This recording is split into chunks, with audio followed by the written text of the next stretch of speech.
سب تعریفیں اللہ جل شانہ وحدہ لا شریک کے لیے، جس نے اپنی قدرت کاملہ سے اس کائنات کو حضور نبی کریم صلی اللہ علیہ وآلہ وسلم کے عرفان کی خاطر پیدا فرمایا۔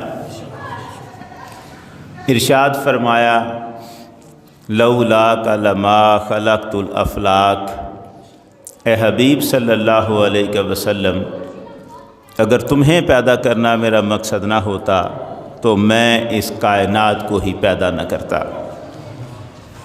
بے شمار درود حضور نبی کریم صلی اللہ علیہ وآلہ وسلم کی ذات اقدس کی خاطر، جن کی ذات اقدس اس کائنات کی تخلیق کا باعث بنی۔ اللہ جل شانہ نے قرآن مجید میں ارشاد فرمایا من کان یرجو لقاء اللہ فإن اجل اللہ لآت وہو السمیع العلیم ومن جاہد فإنما یجاہد لنفسہ ان اللہ لغنی عن العالمین، صدق اللہ العظیم۔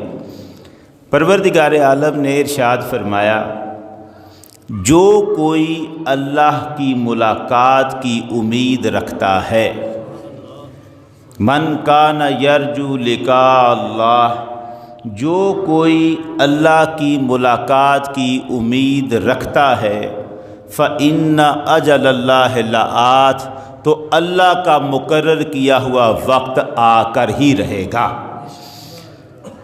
وہو السمیع العلیم، وہ بہت خوب سننے والا اور سب کچھ جاننے والا ہے۔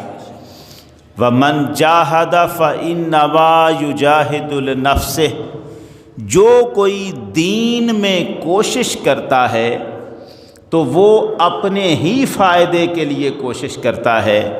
ان اللہ لغنی عن العالمین، اللہ تو دونوں جہانوں سے بے نیاز ہے، بے پرواہ ہے۔ ان آیات مبارکہ میں پروردگار عالم نے اپنی بے نیازی کا تذکرہ فرمایا ہے۔ ارشاد فرماتا ہے کہ اگر کوئی دین میں، عبادت میں آگے بڑھتا ہے، کوشش کرتا ہے، نیکیاں کرتا ہے، پرہیزگاریاں اختیار کرتا ہے، برائیوں سے بچنے کی کوشش کرتا ہے، دوسروں کا مددگار بنتا ہے، وہ جو عبادتیں بھی اللہ کی رضا کے لیے کر رہا ہے، یہ ساری کی ساری عبادتیں اس کے اپنے بھلے کے لیے ہیں، اس سے اللہ کا وہ کچھ سوار نہیں رہا۔ اللہ کو اس کی کسی عبادت کے ساتھ کوئی فرق نہیں پڑتا۔ کوئی اس کی عبادت کرے تو اس سے اس کی بادشاہی عظیم نہیں ہوتی، کوئی اس کی عبادت نہ کرے تو اس کی بادشاہی کو کوئی زوال نہیں آتا۔ وہ ایسا بے نیاز اور بے پرواہ ہے، نہ اسے کسی کی عبادتوں سے فرق پڑتا ہے، نہ اسے کسی کی نافرمانیوں سے فرق پڑتا ہے۔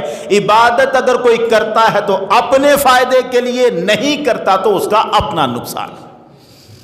پروردگار بے نیاز ہے، بے پرواہ ہے۔ اب اتنا بے پرواہ ہے پروردگار عالم، ارشاد فرماتا ہے سرکار دو عالم صلی اللہ علیہ وسلم اللہ کے مزاج کے بارے میں بات فرماتے ہیں کہ اللہ یوں فرماتا ہے لو ان اولکم وآخرکم وانسکم وجنکم کانوا علی اتقی قلب رجل منکم ما زاد فی ملکی شیئا یا عبادی۔ فرمایا اگر تم سے پہلے جتنی دنیا گزر چکی ہے وہ ساری اکٹھی ہو کے آ جائے، اور تمہارے بعد قیامت تک جتنی دنیا آنی ہے وہ ساری بھی آج ہی آ جائے، سارے پہلے آ جائیں، سارے پچھلے آ جائیں، سارے انسان اکٹھے ہو جائیں، سارے جن مل جائیں اور سب کے دل انتہائی پرہیزگار ہو جائیں، رب کی بادشاہی میں ذرہ بر اضافہ نہیں ہو سکتا۔ وَلَوْ أَنَّ أَوَّلَكُمْ وَآخِرَكُمْ وَإِنسَكُمْ وَجِنَّكُمْ كَانُوا عَلَىٰ أَفْجَرِ قَلْبِ رَجُلٍ مِّنْكُمْ مَا نَقَصَ فِي مُلْكِ شَيْئًا یا عبادی۔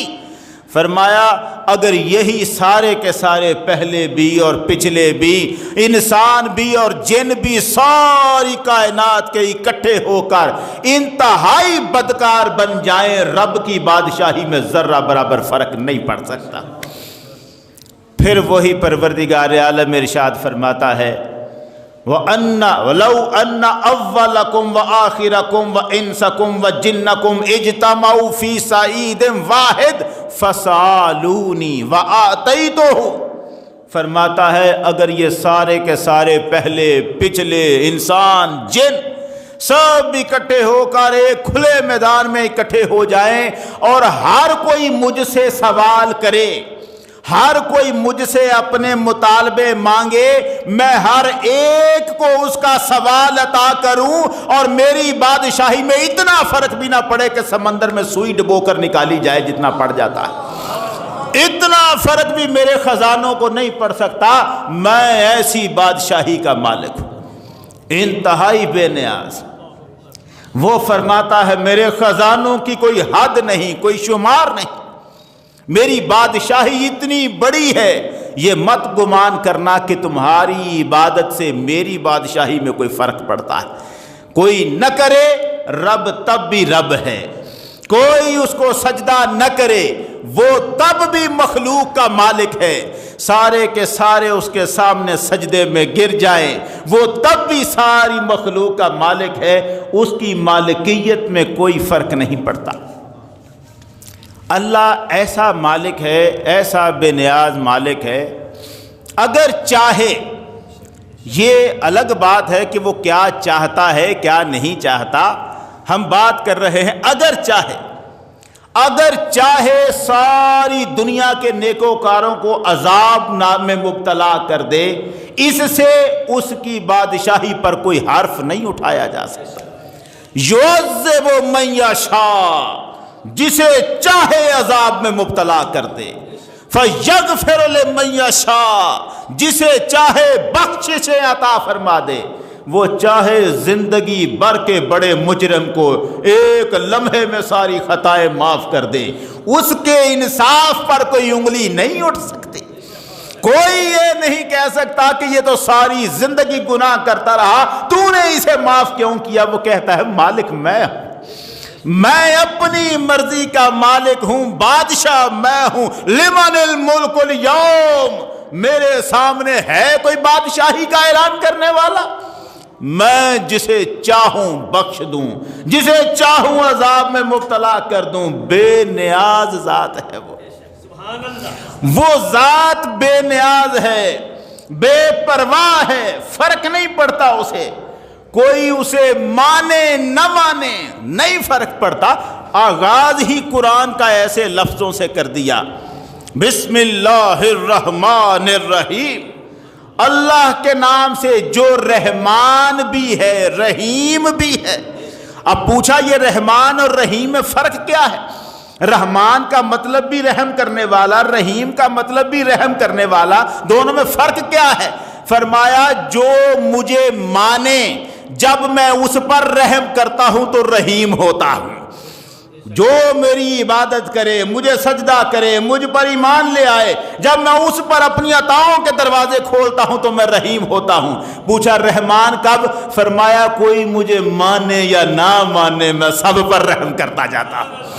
میرا سورج ساری دنیا کو روشنی دے رہا ہے، میرے بادل ہر ایک کے کھیتوں پر برس رہے ہیں، میری ہواؤں سے کافر بھی اتنا ہی فائدہ اٹھائے گا جیسے مومن فائدہ اٹھا رہا ہے، اس لیے کہ میں رحمان رحم کرتا ہوں اس پر بھی جو مجھے مانے، اس پر بھی جو مجھے نہ مانے۔ رحمان اسی کو تو کہتے ہیں، وہ ذات پرواہ کرنے پہ آئے تو ذرا ذرا سی بات کی پرواہ کر لے، نہ کرنے پہ آئے تو بڑے بڑے معاملات اس کے سامنے کوئی معنی نہیں رکھتے، بے نیاز ہے۔ انسان کو تو پتہ نہیں ہے نا کہ کائنات ہے کتنی بڑی جس کا وہ رب ہے، یہ صرف اس زمین کے بارے میں سوچتا ہے، یہ چھوٹا سا ٹکڑا زمین، یہ ہمارے جو سائنسدان دیکھتے ہیں نا دور سے آسمان کے ستاروں کو، وہ یہ کہتے ہیں کہ ہم جب ان ستاروں کو دیکھتے ہیں تو ایسے لگتا ہے ایک ستارہ دوسرے ستارے سے اتنے فاصلے پر کھڑا ہے کہ ایک ستارے کو پتہ ہی نہیں کہ اس فضا میں کوئی دوسرا بھی ہے کہ نہیں ہے ستارہ، اتنے فاصلے پر. اور ان میں سے ہر ستارہ اس ہماری زمین سے بڑا ہے. ہماری زمین سے بڑے ستارے، اتنی بڑی کائنات، اس کا وہ رب ہے اور انسان سمجھتا ہے صرف میں ہوں جو اس کا لاڈلا. کیوں انسان یہ کیوں سمجھتا ہے؟ اس لیے کہ اس نے اس کے لاڈ جو لڈا رکھے ہیں، وہ اس کے ناز جو اٹھاتا ہے، اس سے پیار جو کرتا ہے، اس سے پیار جو اس نے کیا تو یہ سمجھ بیٹھا کہ رب بس پیار ہی کرتا چلا جاتا ہے، اس کی بے نیازی کو فراموش کر بیٹھا. یہ نہیں جانتا کہ پروردگار مہربان بھی بڑا ہے، حد کوئی نہیں، اور بے نیاز بھی اتنا بڑا ہے کہ حد کوئی نہیں. جب وہ بے نیازی پہ آتا ہے کلیجے کانپ جاتے ہیں، روحیں کانپ جاتی ہیں. عمر فاروق رضی اللہ تعالیٰ عنہ فرمانے لگے اگر محشر کے دن اعلان ہو لوگوں سارے لوگ جہنم میں جائیں گے، صرف ایک بندہ ہے جسے ہم بچا کے جنت میں لے جائیں گے، باقی سب کو جہنم میں پھینک دیں گے. عمر فاروق رضی اللہ تعالیٰ کہتے ہیں اگر یہ اعلان سنوں گا تو میرے دل میں امید پیدا ہوگی وہ جس ایک نے بچ کے جانا ہے نا وہ میں ہی ہوں گا. لوگوں نے کہا واہ کمال کر رہے ہیں. پھر فرمانے لگے اگر یہ اعلان ہو کہ ساری دنیا جنت میں چلی جائے گی، صرف ایک بندہ ہے جسے ہم جہنم میں بھیج رہے ہیں، عمر فاروق کہتے ہیں مجھے رب کی بے نیازی سے ڈر لگتا ہے کہیں وہ میں ہی نہ ہوں جسے جہنم میں پھینکا جائے. نعرہ تکبیر، اللہ اکبر، نعرہ رسالت، شان صحابہ، نعرہ حیدری. رب کی بے نیازیاں اپنی جگہ پر ہیں، اس کا انکار کوئی نہیں. جب چاہے انداز کائنات ہی بدل کے رکھ دے، سارے معاملات بدل کے رکھ دے، ایسا بے نیاز ہے. امام حسن علیہ السلام لوگوں کو حدیث سنا رہے تھے. فرمایا حضور نبی کریم صلی اللہ علیہ وسلم نے ارشاد فرمایا ہے ایک شخص وہ ہوگا جب سارے لوگ جنت میں چلے جائیں گے اور کچھ جہنم میں چلے جائیں گے، 1000 سال گزرنے کے بعد ایک شخص کو جہنم سے نجات دی جائے گی اور اسے جنت میں بھیجا جائے گا. حضور نے فرمایا ہے، یہ امام حسن سنا رہے ہیں کہ سرکار نے فرمایا ہے ایک شخص کو 1000 سال بعد جہنم سے نجات ملے گی. اتنا کہہ کر فرمانے لگے کاش وہ نجات پانے والا میں ہو جاؤں.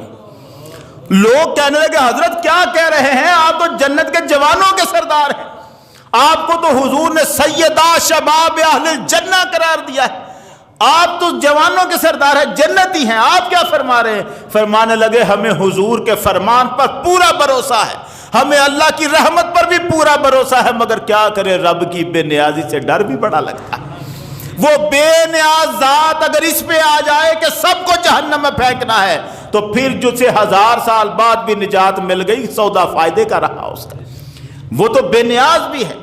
ہم یہاں مقام پہ آ چکے ہیں کہ ہمیں اس کی بے نیازی کا ڈر ختم ہو چکا ہے. یہ آپ دیکھ رہے ہیں نا جس وبا کا ہم شکار ہیں، یہ رب کی بے نیازی نہیں تو کیا ہے؟ حرم تک کے دروازے بند کروا دیے، مسجد نبوی تک بند کروا دی، پوری دنیا میں ایک بونچال آ گیا، عقلوں والوں کی عقلیں ماری گئی، ہر ایک کے معاملات بدل گئے. یہ کیا ہے؟ رب کی بے نیازی کا ایک جلوہ ہی تو ہے. وہ جب چاہے جس سے چاہے، اس کے لشکروں کو کوئی جانتا ہے؟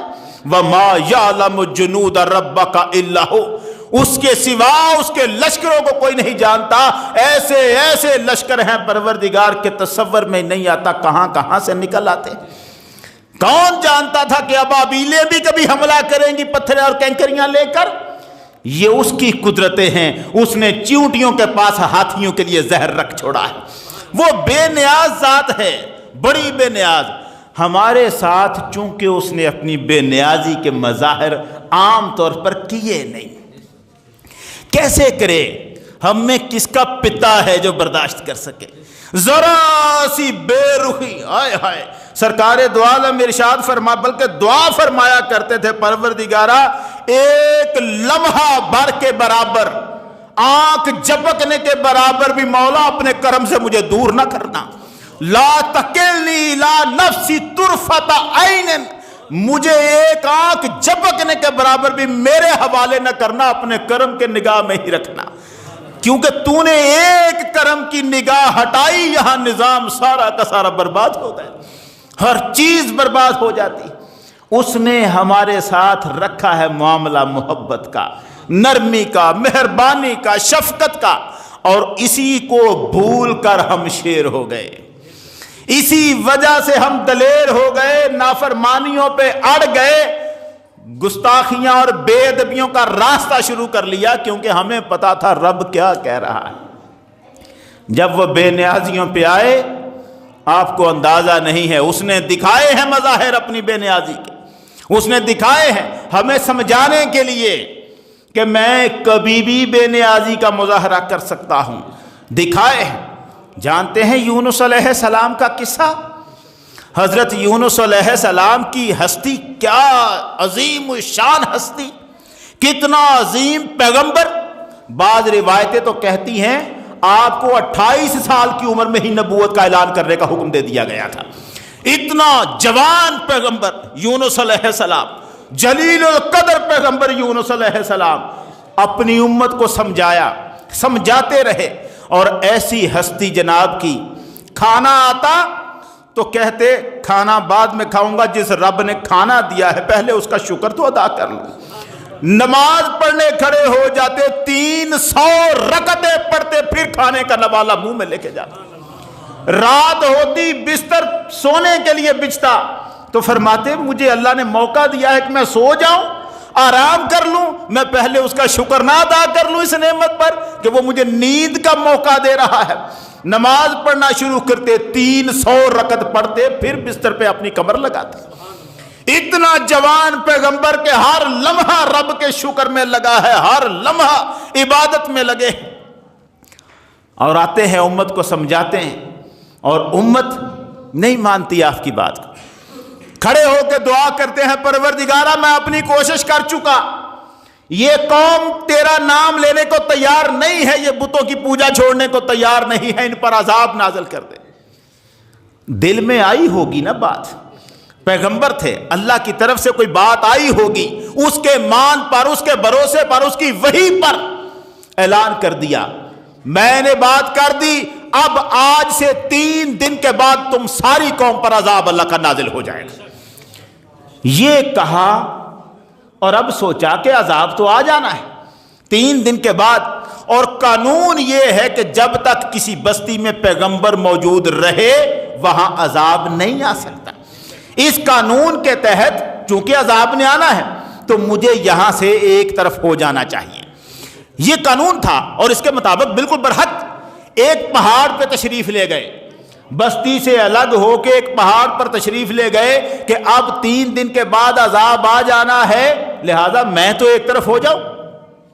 آپ پہاڑ پر ہیں، 3 دن گزر گئے، تیسری رات گزر رہی ہے، آخری لمحے آ گئے، ابھی تک عذاب نہیں آیا. یونس علیہ السلام نے سوچا میں نے کہا تھا 3 دن کے بعد عذاب آ جائے گا، عذاب نہیں آیا، میں پلٹ کے قوم کے پاس اب کیا منہ لے کے جاؤں گا.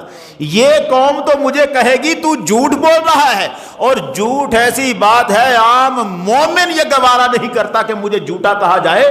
پیغمبر، جتنی نفرت ایک پیغمبر کو جھوٹ سے ہو سکتی ہے سرکار دو عالم صلی اللہ علیہ وسلم کے فرمانات سے پتہ چلتا ہے. صحابہ نے پوچھا حضور مومن میں فلاں جرم ہو سکتا ہے؟ فرمایا ہو سکتا ہے. فلاں ہو سکتا ہے؟ فرمایا ہو سکتا ہے. پوچھا کیا مومن جھوٹا بھی ہو سکتا ہے؟ فرمایا نہیں، جھوٹا نہیں ہو سکتا. اندازہ کرو پھر ہم کیسے مومن ہیں، ہم میں سچا ہے ہی کوئی نہیں. ہم وہاں کھڑے ہیں جہاں صرف جھوٹ پر، اور سرکار نے فرمایا مومن سب کچھ ہو سکتا ہے، جھوٹا نہیں ہو سکتا. یونس علیہ السلام اس بات سے پریشان ہے کہ مجھے کوئی کہے کہ جھوٹ کہہ کر گیا تھا، میں اب بستی میں واپس نہیں جاتا. ابھی کچھ لمحے باقی تھے 3 دن پورے ہونے میں. یونس علیہ السلام پہاڑ کو بھی چھوڑا اور بستی سے نکل گئے، تشریف لے گئے.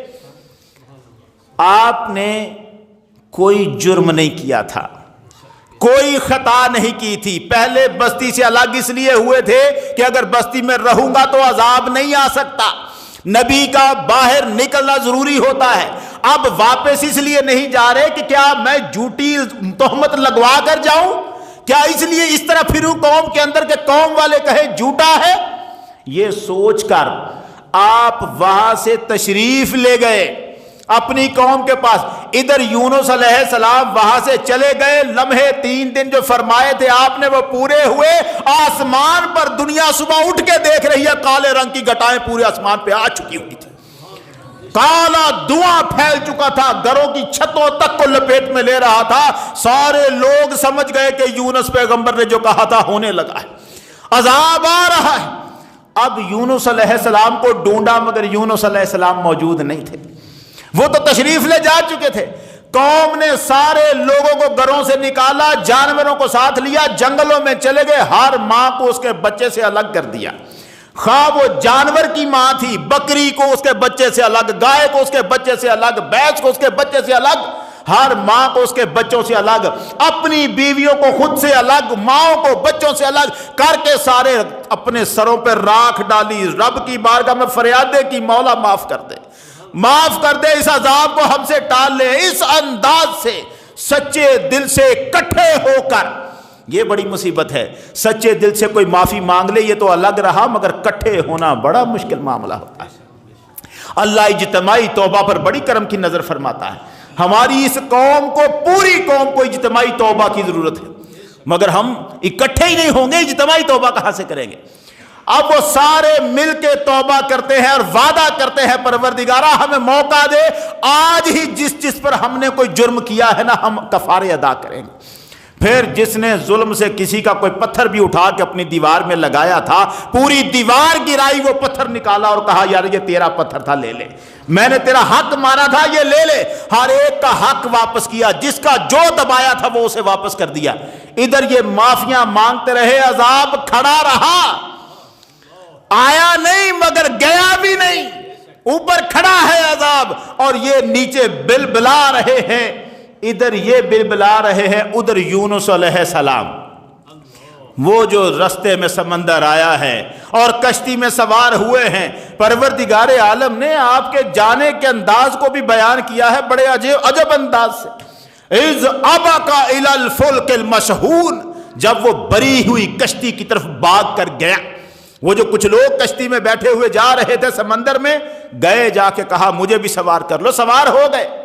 اور اب جب کشتی پھنسی ہے تو پھر جو قرآن اندازی ہوئی ہے, اور اس قرآن اندازی میں قرآن آپ کے نام پر نکلا ہے. یا واقعہ آپ جانتے ہیں اس لیے پوری تفصیل نہیں سنا رہا کہ ایک بندہ تو اب پھینکنا پڑے گا سمندر میں, قرآن ڈالا جاتا ہے, یونس علیہ السلام کے نام پہ قرآن آتا ہے. لوگ کہتے ہیں جناب آپ کو تو آپ کی تو صورت ہی لگتی ہے کہ اللہ والے بندے ہیں, آپ کو ہم سمندر میں نہیں پھینک سکتے, قرآن غلط ہو سکتا ہے. دوبارہ پرچیاں ڈالی, قرآن پھر یونس علیہ السلام کے نام پر نکلا. کہنے لگے نہیں یہ غلطی ہمیں ہوئی ہے, ہم آپ کو سمندر میں نہیں پھینکیں گے. تیسری مرتبہ پرچیاں ڈالی, قرآن ڈالا, پھر سے قرآن آپ ہی کے نام پر نکلا. اٹھ کے کھڑے ہو گئے, کہنے لگے تم جانتے نہیں میں اپنے رب کا بھاگا ہوا غلام ہوں, میں رب کی بارگاہ سے بھاگ کے آیا ہوں, یہ جب تک مجھے نہیں لے گا سمندر تب تک تم لوگوں کی بھی جان نہیں چھوٹنی, مجھے پھینک دو سمندر کے. یونس علیہ السلام کے ذہن میں بات آ گئی کہ جو میں کر آیا ہوں مجھے نہیں کرنا چاہیے تھا. کیا کیا تھا یونس علیہ السلام نے؟ خطا تو کوئی نہیں کی تھی, صرف اتنا کیا تھا کہ جب وہاں سے چلنے لگے تو رب سے پوچھا نہیں جاؤں کہ یا نہ جاؤں. اتنی سی بات تھی, جرم نہیں تھا. مگر رب فرماتا ہے کوئی اور کرتا 100 بار کرتا. یونس تو میرا پیغمبر تھا, ہر قدم تجھے اٹھانا چاہیے تھا مجھ سے بات کر کے, مجھ سے پوچھتا, میں اجازت دیتا تو پھر. اور اس بات کو اتنا پروردگار عالم نے لیا ہے, حضور کو فرمایا قرآن میں, حضور کو فرمایا فاصبر لحکم ربک ولا تکن کصاحب الحوت. محمد جب تک میرا حکم نہ آئے مکہ چھوڑ کر نہ جانا اور اس مچھلی والے کی طرح نہ بن جانا. ہائے ہائے کیا مثال کتنی دی. حضرت عیسیٰ علیہ السلام سے 750 سال پہلے کا واقعہ ہے یونس علیہ السلام کا. رب حضور کو کہتا ہے اس مچھلی والے کی طرح نہ بن جانا جو بغیر پوچھے ہی بستی چھوڑ کے نکل گیا تھا. جب تک میرا حکم نہ آئے ڈٹا رہنا یہاں پر. اسی لیے تو اتنے ظلم کیے ہیں مکہ والوں نے، مگر سرکار مکہ چھوڑ کر نہیں گئے. پہلے لوگوں کو اجازت دی حبشہ ہجرت کر جاؤ، پھر لوگوں کو اجازت دی مدینے ہجرت کر جاؤ. خود جب بھی بات ہوئی ابو بکر سے کہا ابو بکر ابھی ہمیں اجازت نہیں ملی مدینہ جانے کی. اونٹنیاں تیار کر رکھی ہیں ابو بکر صدیق نے کہ آخر اجازت ملنی ہے تو ہم نے بھی جانا ہے. 4 مہینے وہ 2 اونٹنیاں پلتی رہی ہیں ابو بکر کے گھر میں، جن پر بیٹھ کر حضور نے جانا تھا، مگر کب؟ جب رب کا حکم آئے. کیونکہ قرآن نے فرما دیا محمد اس مچھلی والے کی طرح نہ ہونا، جب تک حکم نہ آئے میرا جہاں سے جانا نہیں تو نے. یہ جو معاملہ کیا تھا یونس علیہ السلام نے کہ حکم کا انتظار نہ کیا، پوچھا نہیں رب سے کہ میں یہاں سے چلا جاؤں یا یہاں رکا رہوں. اس بات پر پروردگار کی ذات ایسی بے نیازی کے جلوے دکھاتی ہے. فرمایا ہم سے پوچھا نہیں اور چلے گئے. اب جاتے کہاں ہو؟ پناہ کہاں ہے؟ پیغمبر ہے یونس، جوان پیغمبر جس کے چھوٹے چھوٹے بچے بھی سمندر میں بہے ہیں، جوان پیغمبر ہے، اور اس کو کپڑے اتار کے سمندر میں پھینکا جا رہا ہے. ادھر پھینکا تو تھا اور ادھر سے مچھلی کو حکم دے رکھا ہے. مچھلی آ کے اپنا منہ کھولتی ہے سیدھا اندر. روایت کہتی ہے جس وقت یونس علیہ السلام مچھلی کے پیٹ میں چلے گئے نا اور آگے پہنچ گئے جہاں اس کے پیٹ میں پہنچنا تھا، ظاہر ہے مچھلی کو، چھوٹی سی مچھلی تو نہیں تھی جو یونس علیہ السلام کو لینے آئی، وہ لے کر اس نے اپنے آپ کو لیا اور سمندر کی تہہ میں چلے گئی. اب وہاں پر جا کے ایک مرتبہ فَظَنَّ أَنَّهُ مَاتَ، آپ نے سوچا کہ شاید میں مر چکا ہوں. یونس علیہ السلام نے سوچا اس مچھلی کے اندر کا دباؤ ہوگا، مچھلی کا پیٹ ہے، ایک مرتبہ سوچا کہ میں شاید مر چکا ہوں. لیکن پھر آپ نے اپنی ٹانگ ہلا کے دیکھی.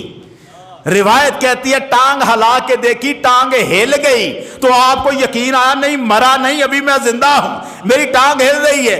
جو ہی مچھلی کے پیٹ کے اندر ٹانگ ہلی، روایت کہتی ہے وہیں پر یونس نے اپنی پیشانی لگائی مچھلی کے پیٹ کے ساتھ اور کہنے لگے مولا یا رب انی اتخذت مسجدا فی موضع لم یبلغہ احد من الناس. مولا دیکھ میں تجھے ایسی جگہ سجدہ کر رہا ہوں جہاں کوئی دوسرا آ بھی نہیں سکتا. نعرہ تکبیر، اللہ اکبر، نعرہ تکبیر، اللہ اکبر، نعرہ رسالت، شان انبیاء، شان انبیاء، نعرہ تحقیق. مچھلی کے پیٹ میں گرفتار ہو چکے ہیں، جان چکے ہیں کہ اللہ مجھ سے ناراض ہو چکا ہے، اللہ نے میری اس بات پر گرفت فرما دی ہے. اور قرآن مجید نے تو بڑے عجب انداز سے بیان کیا. وَظَنُّونِ إِذْ ذَهَبَ مُغَاضِبًا فَظَنَّ أَن لَّن نَّقْدِرَ عَلَيْهِ. یونس علیہ السلام اپنی قوم سے غضبناک ہو کر جب گئے ہیں، انہوں نے سوچا کہ ہم اس کو پکڑیں گے نہیں. یہ سوچا، یعنی ظاہر ہے انہوں نے یہی سوچا کہ یہ تو کوئی ایسی بات نہیں ہے، میں کوئی جرم تو نہیں کرنے لگا، یہ تو قانون ہے، اب مجھے جانا چاہیے، اللہ اس پر کوئی گرفت نہیں کرے گا. اور اس جملے پر ہمارے بڑے بڑے مفسروں کو ٹھوکر بھی لگ گئی ہے. ایسے بھی مفسر گزرے ہیں جنہوں نے اس آیت کا ترجمہ یہ کیا فَظَنَّ أَن لَّن نَّقْدِرَ عَلَيْهِ، اس نے سوچا ہم اسے پکڑ نہیں سکیں گے. وہ پکڑ نہیں سکیں گے یہ تو عام مسلمان سوچ لینا اللہ کے بارے میں کہ اللہ مجھے پکڑ نہیں سکتا تو بندہ کافر ہو جاتا ہے. یونس علیہ السلام سوچیں گے ایسا؟ کتابوں میں محدثوں اور مفسروں نے لکھا کہ ایسا اگر ترجمہ کسی نے کیا تو کافر ہو جائے گا. اور مصیبت یہ ہے کہ یار لوگ ترجمے کر کے بیٹھے ہوئے تھے. ایسے ترجمے موجود ہیں ہماری مارکیٹوں میں جن میں لکھا ہے یونس نے سوچا کہ ہم اسے پکڑ نہیں سکیں گے. نہیں، اس کا ترجمہ صرف اتنا ہے یونس علیہ السلام نے سوچا کہ ہم اس پر گرفت نہیں کریں گے. یہ کوئی بات انہوں نے سوچا کہ یہ میں کوئی غلط ایسا جرم نہیں کر رہا، اللہ نے مجھے کون سا منع کیا ہوا ہے اس بات سے، مجھے جانا چاہیے. یہ سوچا انہوں نے بہتر اور تشریف لے گئے. صرف اتنا سوچا کہ اس پر اللہ گرفت نہیں فرمائے گا. مگر اللہ فرماتا ہے تو نے پوچھا کیوں نہیں؟ مجھ سے کیوں نہیں پوچھا کہ میں جانا چاہتا ہوں؟ اتنی سی بات پہ کہ تو نے مجھ سے نہیں پوچھا، یونس علیہ السلام سے وہ بے نیازی دکھائی ہے کہ ان کو مچھلی کے پیٹ میں گرفتار کر دیا۔ اب ایک طرف لگے ہوئے ہیں لوگ اللہ کو پکارنے، اور دوسری طرف سمندر کی تہہ میں بیٹھی ہوئی مچھلی، وہاں مچھلی کے پیٹ میں بھی اندھیرا، سمندر کے پانی میں بھی اندھیرا، اور اوپر رات کا وقت، تین اندھیرے اکٹھے ہو گئے۔ پروردگار فرماتا ہے فنادا فی الظلمات، اتنے اندھیروں میں پھر یونس نے ہمیں پکارا، اتنے اندھیروں میں بیٹھ کر پھر ہمیں یونس نے پکارا۔ اب یونس علیہ السلام تو پکارتے رہے، تسبیح کرتے رہے، اللہ کی دعائیاں دیتے رہے، مگر یہ آواز عرش کے فرشتوں تک گئی۔ سرکار دو عالم صلی اللہ علیہ وسلم فرماتے ہیں اللہ کے عرش کا جو تھامے ہوئے فرشتے ہیں نا، انہوں نے رب کی بارگاہ میں عرض کیا یا ربنا انا نسمع صوتا غریبا من بلاد غریبا، پروردگارا عجیب و غریب آواز سن رہے ہیں، عجیب و غریب سرزمین سے سن رہے ہیں، جہاں سے انسان کی آواز نہیں آ سکتی وہاں سے آ رہی ہے، یہ آواز کس کی آ رہی ہے؟ رب نے پوچھا اما تعرفون ذالک، تم نہیں جانتے یہ آواز کس کی ہے؟ کہنے لگے پروردگارہ نہیں جان رہے، یہ آواز آ رہی ہے، کمزور سی آواز آ رہی ہے، نہیں پتا یہ کس کی آواز آ رہی ہے۔ فرمایا ذالک عبدی یونس، یہ میرے بندے یونس کی آواز آ رہی ہے۔ پوچھنے لگے مولا وہ کہاں ہے؟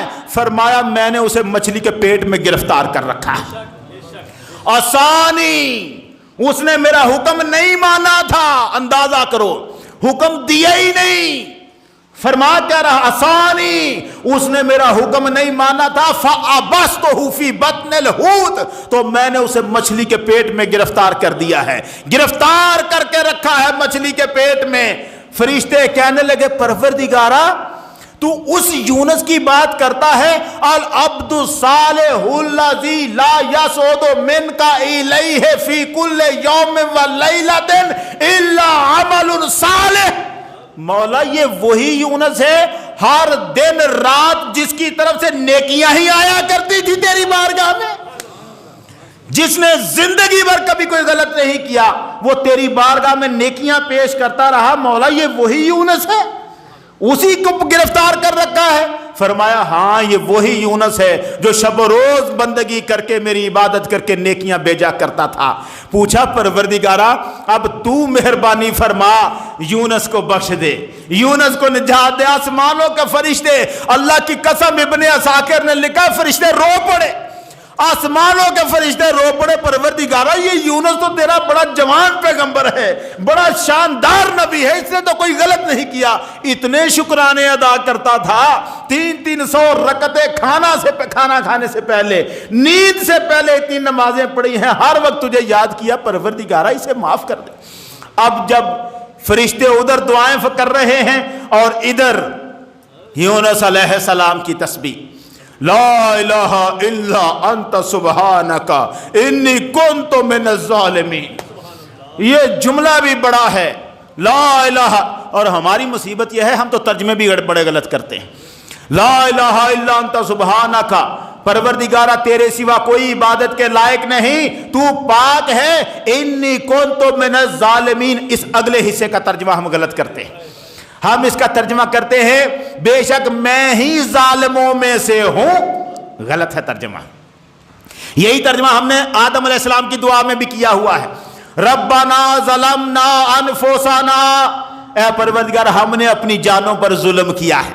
جب ہم یہ ترجمے کرتے ہیں پھر لوگ کہتے ہیں کہ آدم بھی ظالم، یونس بھی ظالم، اور اللہ کی قسم کھا کر کہتا ہوں کتابیں سب گواہ ہیں، قرآن کی آیتوں کا ترجمہ نہ ہو اس کے علاوہ کوئی بندہ یہ کہہ دے کہ فلاں نبی ظالم تھا، اسی لمحے وہ کافر ہو جاتا ہے بندہ، کسی نبی کو ظالم کہنے والا کافر ہو جاتا ہے، قطعاً یہ جرات نہ کرنا کوئی کسی کے نبی کو ظالم کہہ دے، وہ ترجمے ہمیں نہیں آتے اور ہم نے اٹھا کے قرآن پہ لگا دیے وہ باتیں، لا الہ الا انت سبحانک، تیرے سوا کوئی عبادت کے لائق نہیں، تو پاک ہے، انی کنت من الظالمین، مولا میں اپنا نقصان کر بیٹھا ہوں، ظالمین کا ایک مطلب ہے نقصان کرنے والا، ربنا ظلمنا انفسنا، جو آدم علیہ السلام کی دعا ہے، پروردگارا ہم اپنا نقصان کر بیٹھے ہیں، اپنا نقصان۔ سورہ کہف میں یہ لفظ آیا ہے، جس کے باغ تھے اور وہ باغوں کو دیکھتا تھا تو پروردگار نے فرمایا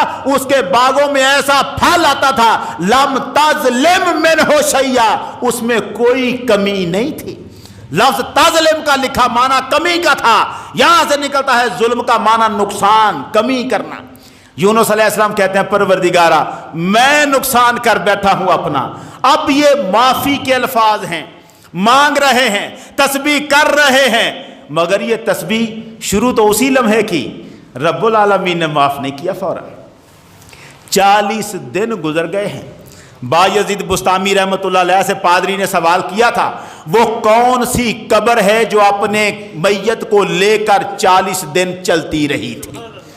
انہوں نے جواب دیا تھا وہ مچھلی ہے یونس علیہ السلام کی، جو یونس کو 40 دن تک اپنے پیٹ میں لے کے چلتی رہی ہے، پانیوں میں چلتی رہی ہے وہ مچھلی۔ اب اس مچھلی میں یونس علیہ السلام بات کر رہے ہیں مولا معاف کر دے، میں اپنا نقصان کر بیٹھا ہوں۔ پروردگار جانتے ہیں کیا کہتا ہے؟ میں یہاں لانا چاہتا تھا پوری تقریر صرف اسے ایک جملے کے لیے میں نے عرض کی ہے آپ کی خدمت میں، جسے ہم کہتے ہیں نا بے نیاز ذات، وہ بڑی بے نیاز ذات ہے۔ پروردگار فرماتا ہے فلولا انہ کان من المسبحین۔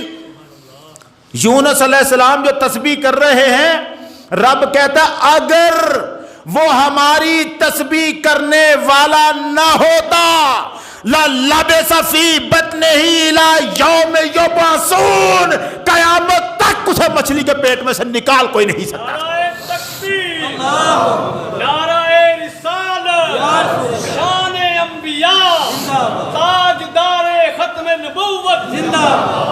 اگر وہ ہماری تسبیح کرنے والا نہ ہوتا قیامت تک مچھلی کے پیٹ میں گرفتار رہتا۔ او کون؟ یونس علیہ السلام، اللہ کا جلیل القدر نبی، جس نے جرم بھی کوئی نہیں کیا، اتنا کیا رب سے پوچھا نہیں جاؤں کہ یا نہ جاؤں۔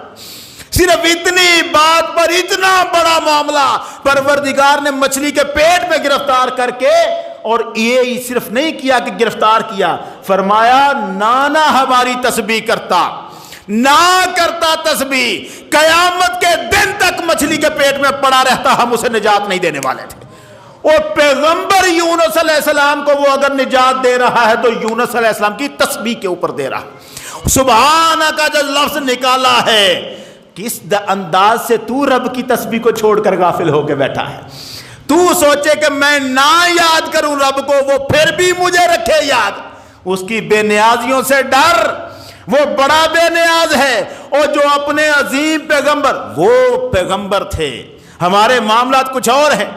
ان کو پتا ہے میں زندگی بھر عبادت کرتا رہا، تبلیغ دین کرتا رہا، جرم بھی کوئی نہیں کیا، بغیر پوچھے ہی آیا ہوں نا، اور پھر بھی مجھے مچھلی کے پیٹ میں گرفتار کیا ہے۔ انہوں نے نہیں کیا مولا یہ کیا کر دیا تو نے میرے ساتھ، نہیں۔